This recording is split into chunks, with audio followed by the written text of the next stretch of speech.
ഈ ഇടവകയുടെ ഹൃദയം പെരുന്നാളൊക്കെ തുടങ്ങുന്നതിന് മുമ്പ് എന്തെങ്കിലും നല്ല കാര്യം പറയാൻ സാധ്യതയുണ്ടെന്ന് അറിയുമ്പോൾ അതിലും വരാമെന്ന് പറയുന്ന ചെറിയ ഗ്രൂപ്പും അവരായിരിക്കും ഇടവകയുടെ ഹൃദയം.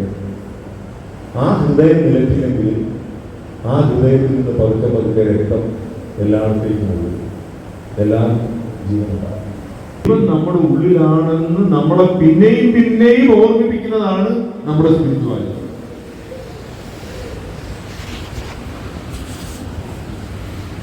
നമ്മൾ എന്തൊക്കെ ആഘോഷം നടത്തിയാലും അതിന്റെ എല്ലാ ക്ലൈമാക്സും ഇതാണ് ഈശോ പറയുന്നത്. ആരെന്നിലും ഞാൻ അവനിലും വസിക്കുന്നുവോ അവനേറെ ഫലം പുറപ്പെടുവിക്കും.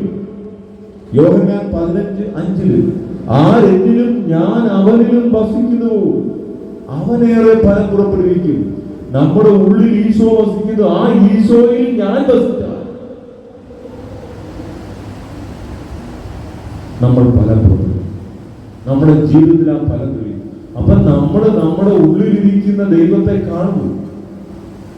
ഇത്രയും വർഷം ജീവിച്ചിട്ട് കണ്ണടച്ച് ഉള്ളിലോട്ട് നോക്കി ഈശോയെ കണ്ടുകൊണ്ടിരുന്നുള്ളവർ ആരുണ്ട്? നിങ്ങൾ 20 വർഷം, 30 വർഷം, 40 വർഷം, 50 വർഷം, 60 വർഷം, 70 വർഷം ജീവിച്ചില്ലേ?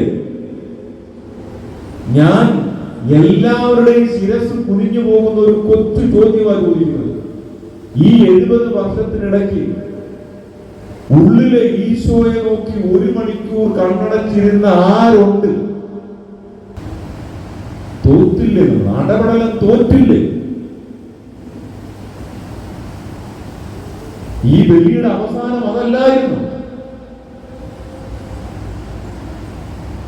ഈ ബലി നിങ്ങളുടെ അടുത്ത് പറഞ്ഞത് എന്താണ്? പള്ളിയിൽ ഇറങ്ങിപ്പോയപ്പോ ഞാൻ നിന്റെ ഉള്ളിലാ എന്നല്ലേ ഈശോ പറഞ്ഞത്? ഈ വചനം നമ്മളോട് പറഞ്ഞുകൊണ്ടിരുന്നതല്ലേ? എന്നിട്ട് ആരുണ്ട്